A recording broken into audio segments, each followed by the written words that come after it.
bien bonjour à tous les amis et bienvenue à cette nouvelle vidéo. Alors je suis heureux de vous retrouver aujourd'hui pour une présentation vélo. Je sais vraiment que c'est les choses qui vous passionnent le plus. Aujourd'hui je vous retrouve pour le Eleglide ST. Donc la marque m'a envoyé le vélo pour que je vous le teste. Je ne suis pas rémunéré pour vous faire une publicité sur ce vélo. Je fais un essai le plus complet et le plus objectif possible. Bien évidemment, le vélo arrive dans un grand carton. Alors là, c'est la dernière version. On t'annonce directement 150 km sur le carton en tout gros.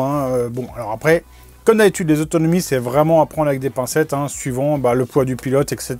Pour l'assemblage de ton vélo, rien de particulier. Tu vas être obligé de remettre le cintre, la roue avant et les pédales. Je veux dire, ça se fait super vite. Évidemment, tous les outils sont dans le carton. C'est très simple à faire. Donc une fois déballé, on se retrouve sur un très joli vélo qui est assez grand. Malgré tout, tu vas pouvoir le régler vraiment dans tous les sens. La potence est réglable. Tu vas pouvoir évidemment bouger la selle de haut en bas, mais aussi de avant en arrière. Donc tu vas pouvoir vraiment adapter le vélo à la morphologie en fait de ton organisme. Donc on a un châssis qui est réalisé complètement en aluminium. Donc c'est assez léger. La réalisation et la construction sont de bonne facture.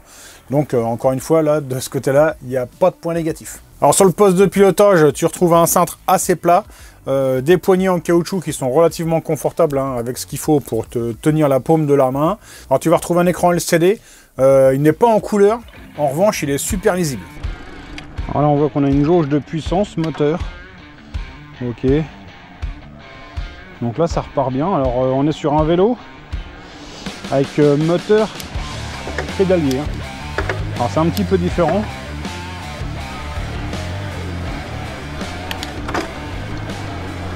Franchement, il monte bien. Pour ce qui est de la fourche, tu vas retrouver un réglage en plusieurs clics. Ça, c'est super intéressant pour la vitesse de déplacement de la fourche. Donc, tu peux vraiment affiner ton réglage. Et de l'autre côté, tu as une vis qui va te servir à durcir plus ou moins le ressort par rapport à ta morphologie. Petit détail que j'ai trouvé vraiment sympa, tu as des stickers de roues. Alors, pour beaucoup... ça ne sert à rien, ça n'apporte rien, mais moi je trouve que ça donne vraiment un fini au vélo que je trouve vraiment intéressant. Pour ce qui est des pneumatiques, donc là on est sur des pneus qui sont vraiment dédiés et prévus pour faire de la ville, mais tu peux quand même t'aventurer dans des chemins, etc. C'est pas un VTT, mais bon ça se voit tout de suite, c'est quand même plutôt un vélo de ville pour aller au taf, aller au marché, aller chercher la baguette de pain, à la poste.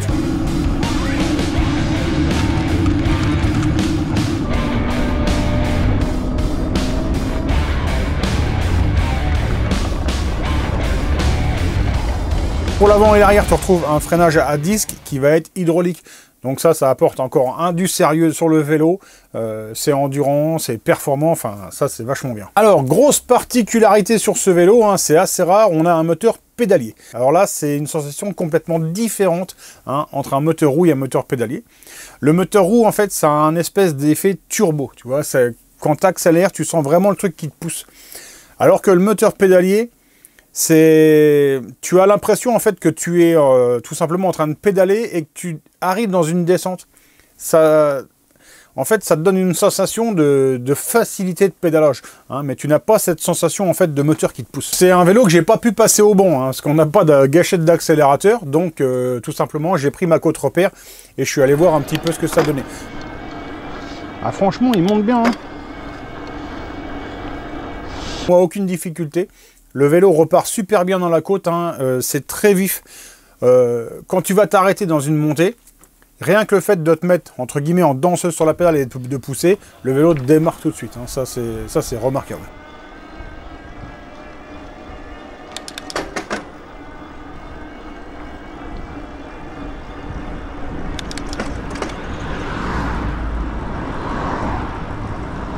Alors derrière, tu vas retrouver un dérailleur Shimano tourné. Alors là, pour le coup, la transmission, elle est un petit peu légère par rapport à la puissance du moteur. Parce que là, tu dois passer dans la transmission, évidemment, la puissance du pilote qui est dessus, dans la jambe. Quand tu pédales, tu as toute la puissance qui passe dessus. Et en plus, la puissance du moteur.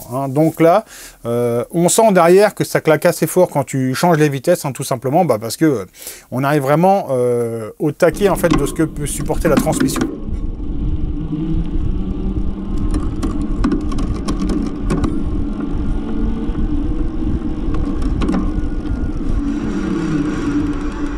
Alors à l'avant, pour protéger le pantalon et le mollet, tu retrouves un protège pédalier pour éviter de se pincer dans la chaîne. Tu as des pédales métalliques, ça c'est vraiment un bon point aussi. À l'arrière, tu vas retrouver un porte-bagages, porte-paquet où tu vas pas pouvoir emmener la belle-mère. Là, il va falloir faire attention. Tu vas pouvoir mettre un petit peu de poids, le petit panier au marché, mais attention, du fait de sa fixation qui est assez légère, ne va pas commencer à mettre quelqu'un derrière toi, quoi. Point qui est vraiment dommageable, c'est qu'à l'avant, bien évidemment, tu as le projecteur qui est branché sur la batterie. Derrière, malheureusement, c'est un petit feu à pile. Et ça, honnêtement, je trouve ça dommage sur un vélo électrique de ne pas bénéficier de la batterie pour alimenter un feu arrière à LED. Pour ce qui est de la selle, là, grand confort, c'est une selle royale. Donc, tu es royal dessus, quoi, c'est évident. Alors aujourd'hui, c'est un vélo que tu vas retrouver environ à 1300 ou 1400 euros, suivant les sites.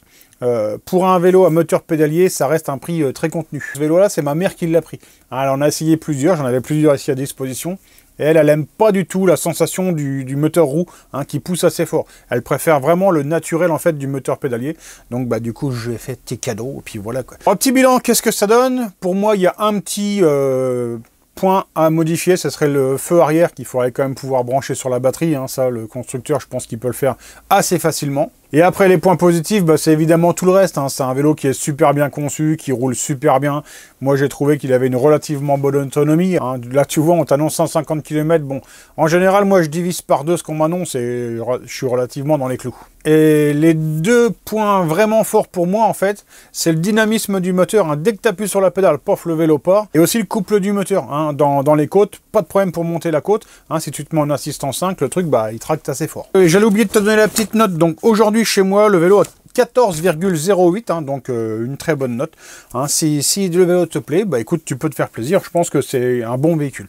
Après, je peux pas te garantir de la longévité du moteur, du châssis, etc. dans 10 ans, je n'en sais rien. Moi, je le teste vraiment aujourd'hui comme ça. Et je te fais un retour sans avoir fait non plus 100 000 km avec. Si mes vidéos te plaisent, n'hésite pas à t'abonner, ça fait toujours plaisir. Si j'en ai un dans la description, je te mettrai un lien de redirection. Je te répète que je ne sais pas aujourd'hui si j'en aurai un.